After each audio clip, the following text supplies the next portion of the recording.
Thank you.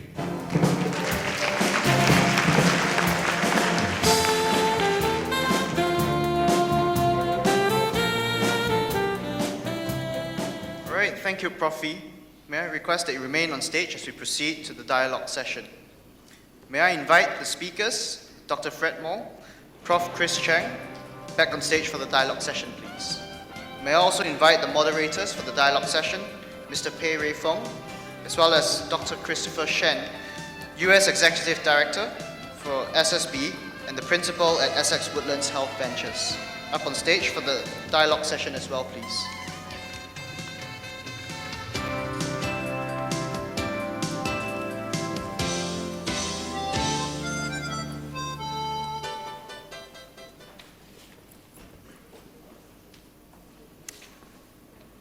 All right.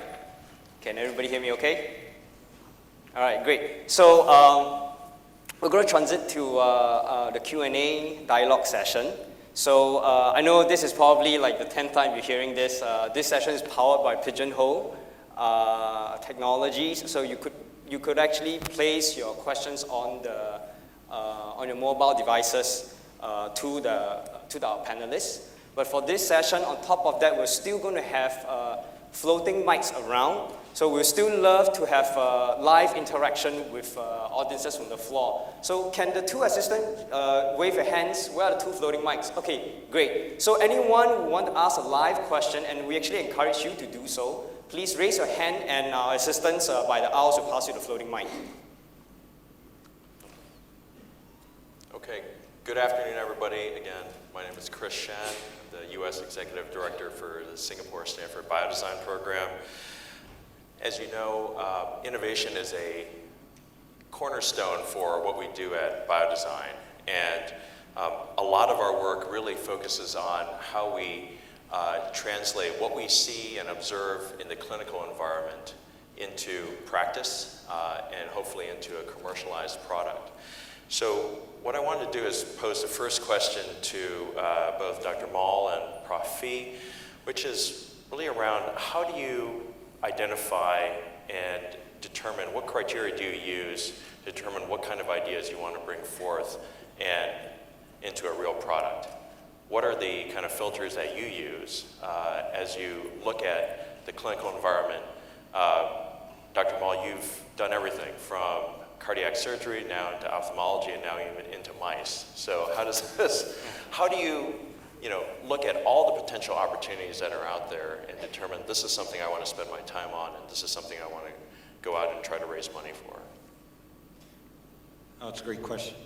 Is this on? Yeah. It's a great question, and I'll answer it by telling you a story about, I was in my offices before I left here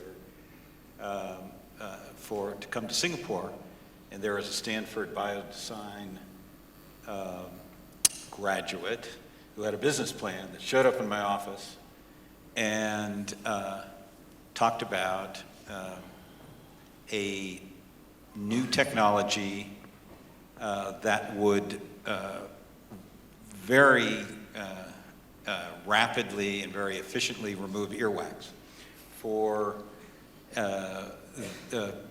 older patients being fitted that have impacted earwax and being fitted for a hearing aid. And it was actually, all the graduates of biodesign at Stanford, as I'm sure is true at A-Star, are brilliant, thoughtful. They had, thought of every aspect of the business opportunity. They had a great plan. They didn't need a lot of money. And I felt sad for this individual because I feel like if you're going to go into something that is risky, that you have to put all your time into, and you gotta love it, and you gotta feel like in my case, you gotta feel like at least I have a shot at changing the world. So, and I'm not belittling the idea at all. I think it's a fabulous idea, but my criteria is you only get a few shots at what you're going to do, and so you just absolutely positively have to believe in what you're doing and be passionate about it. Because if you're not that, then it's hard, honestly, to be successful, because there are so many things that you know, so many twists and turns on the road that you're going to experience, that if you aren't passionate about whatever problem you're solving, and you may be passionate about making money, that's okay, but you got to be passionate about what you're doing. And this person was passionate about earwax, which is great for them. And so I kind of went, okay, that actually might work as a business, and they're very excited about it. I'm happy for them, but that wouldn't fit my criteria. But it sort of relates back to what I really believe in. What do I want to spend my time doing? Thank you. Prof. Phee, do you feel the same way? Yes. What type of filters do you use? Very, very much so. Personally, number one, I would ask, has anyone done it? Personally, I wouldn't do something that someone has already tried. I wouldn't like to be a follower, as Dr. Moore said. I would rather engage in something with more risk and try to get further with that.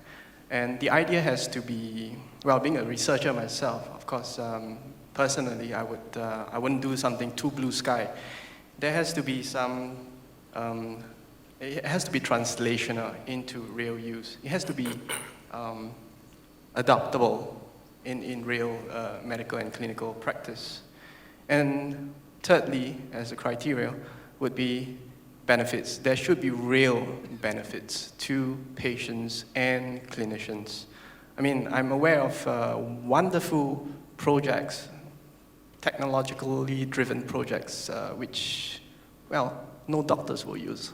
So these are the three criteria if I like to embark on any project. I wasn't asked, but can I? Please, Dr. Chang. I think the research question is paramount.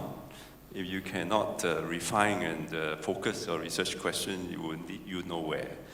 So, I mean, the worst case scenario is that you have a technology and then you go look for an application.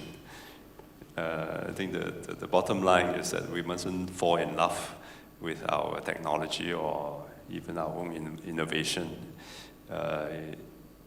Fall in love with the problem, I was told. Yeah, so I think it starts with the problem. So from my angle, when I was a young trainee surgeon, we faced many problems at surgery, lack of equipment or whatever. I remember going down to Songhai Road at the urging of my professor, Prof. Songhai Road is this back lane metal shop in near the river, where the metal shop will hammer you anything that you want. So we make retractors because the ones that we buy are just not good enough. So the same shop that make my windsurfer harness for $10 make my surgical retractors that are still being used in the OT today. I didn't patent it. It was a mistake. But that starts with a problem. I have a very narrow focus problem that I must solve. Thank you. Just a follow-up question. As we talk a little bit about the risky nature of startups, I wanted to first turn to Dr. Mall again. Obviously, Intuitive Surgical is an undeniable success and also a pioneering company in robotics. But let's go back in the Wayback Machine to 1995, and you're going out for your Series A funding.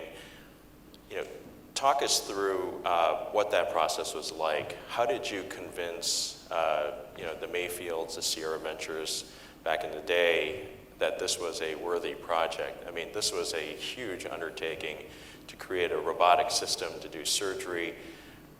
How receptive were they? How receptive was the financing community at that time to this? And what did you do to try to convince these early investors? So it's a great question, and I think, in 1995, it actually took me a couple of years just to really get them warmed up to the idea of investing in robotics. And so, but it was a different time. And I think it was incrementally better time for big, expensive stories that venture capital is willing to take a risk on. I mean, I think those days are at least over temporarily. From the standpoint of institutional venture capital, is not interested in those stories anymore. I mean, that's just sort of the reality of it today. So times have changed, but I did have a couple things going for me in trying to convince, some pretty skeptical investors on, a big story that had no basis in sort of reality from the standpoint of there wasn't really anything there other than a very crude prototype at SRI to believe in.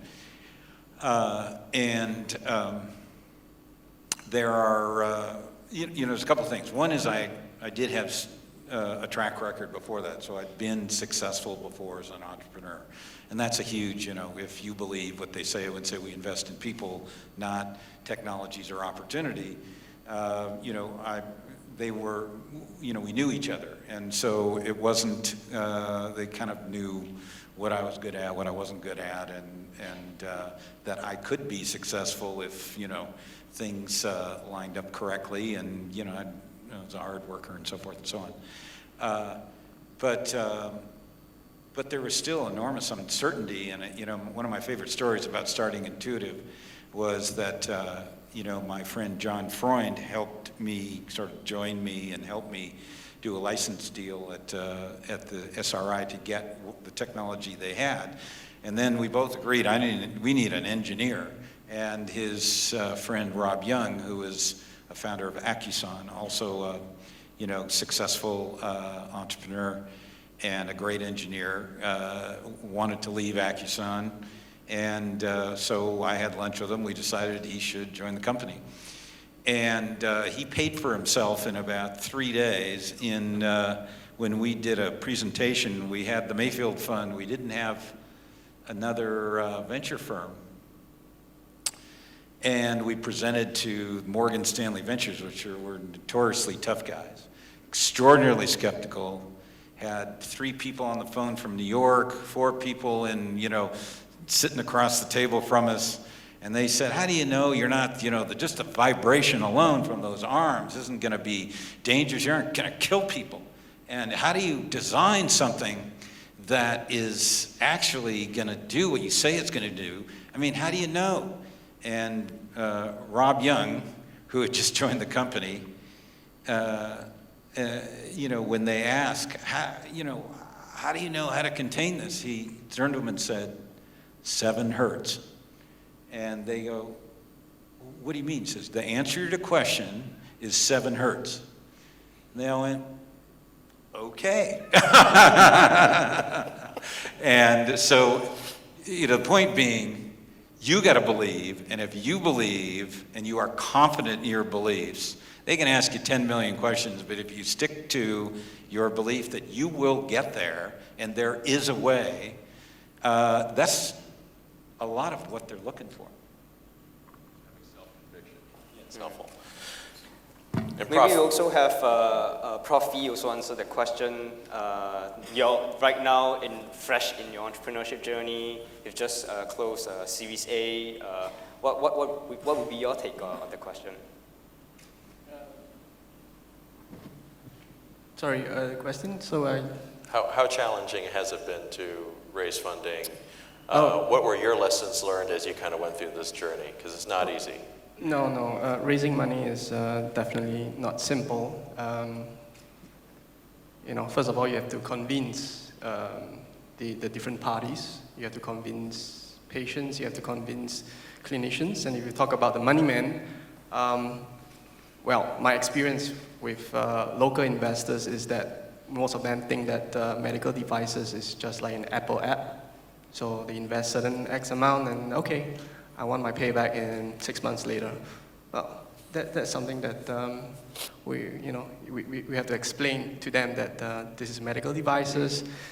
This it takes a long time to market. We have to go through regulatory approvals, clinical trials, and I guess to convince the investors was the most difficult part of the journey so far.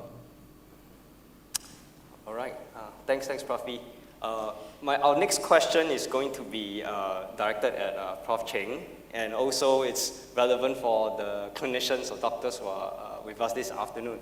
So, Prof. Cheng, in fact, when we started, we picked this topic as our Thought Leaders Series session.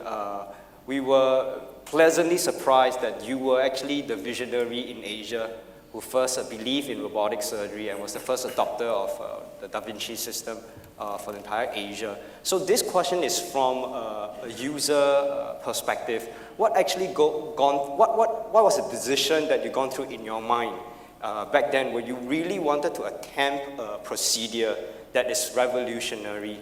What made you decide to purchase, to be an early adopter of the technology? Could you maybe unpack that for us? What did you see that maybe your other peers who are also practicing the procedure haven't? But what made you make the courage to say, I'm willing to adopt this innovation? Okay, very good question. Dr. Moore?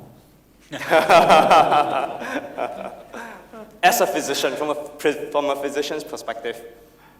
Well, I've always been taught that you don't just care for one patient, but part of the responsibility is to improve the care.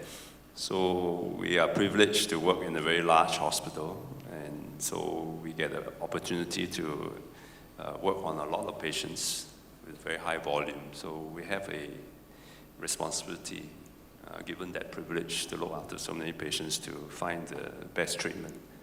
So we have been convinced that minimally invasive surgery is definitely the way to go as far as those patients that require surgery, because they recover a lot faster. And prostate cancer is on the rise, and it needs an option. But after visiting many international centers doing pure laparoscopic prostatectomy, we realized that even the volume that we have is not sustainable for a range of surgeons who are of average talents to be able to attain the skills necessary to practice it safely. The usual learning curve was quoted as 500 cases before you achieve a certain competency, and you're not talking about 500 cases on a computer games console of simulation. These are 500 patients that will suffer the consequences of the learning curve with morbidity and complications. So I think it's unacceptable for us in Asia, where the volume of prostate cancer is lower compared to Europe and the US. So we wanted to do MIS, but we wanted a leg up from just doing standard laparoscopy. And so we observed this robotic thing and realized that it really reproduced the open surgery environment, where number one, you can teach very well because your assistant now sees exactly what you're doing, and you can swap back and forth and able to learn the procedures, therefore shortening the learning curve. And second thing is that the reconstruction and the knot tying and the stitching is just so much more intuitive, just like in open surgery. So it was a good name to be called intuitive. Your name, is it? So maybe if we dig a little bit deeper. So I mean, we all know that you are actually a thought leader in the clinical arena here in Asia. But when you first saw the vision, were there peers that didn't see what you saw? And were there peers who were similar to what Dr. Moore's slide earlier this morning? Absolutely. When you first launched this, people say you're crazy. No. Did you face that type both of challenges when you were first adopter for such technologies? So I think you need to dream big. So we need to dream to change the world. So the big dream must come. But it must follow with the conviction to survive the ups and downs and the rocky journey. And the conviction that one day you're going to get lucky. That it may not be tomorrow, but one day. So we put up the grant repeatedly. we talked to various stakeholders, and it happens that maybe one day someone needed that type of surgery who happened to be the person who would decide your fate. So we weren't optimistic that we would get the grant, but somehow we got lucky. So I think perseverance will improve your chances of being lucky. Right. And I guess this really ties in what Dr. Mall shared earlier, that there is one end of the stakeholders as in engineers and innovators trying to push our technology forward. On the other end, we need the healthcare providers who are also visionaries to make that vision possible. So with this, we are going to open up our pigeonhole questions. Can we actually flash that on the screen behind us? We're starting to see questions being posted online. So please, again, we reiterate, please also, if you have questions, come over to the mic if you haven't posted your questions online. So maybe we can take a stab at answering the first question that has been most, with receiving the highest votes. It's a question on cost, which I think it's on a lot of people's mind. Most hospitals who acquire the Da Vinci system either lose money or just break even due to the high capex costs and non-reimbursement position by payers compared to conventional procedures. What's your take on that? Wow, so we're starting this with a tough question. So any of our speakers would like to take that?